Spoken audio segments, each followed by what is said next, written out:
Hi guys, अस्सलाम वालेकुम, good morning.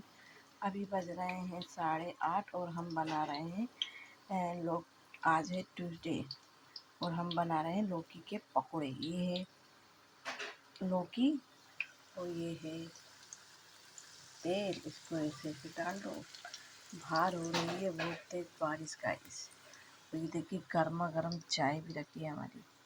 हम चाय भी पी रहे हैं और लौकी के पकोड़े भी खा रहे हैं गाइस। प्लीज़ आप लोग सब्सक्राइब कर दीजिए। ये देखिए गाइस, फ्राई हो रहे हैं, गोल्डन ब्राउन होने तक इन्हें तलेंगे। आप लोग लाइक शेयर एंड सब्सक्राइब कर देना।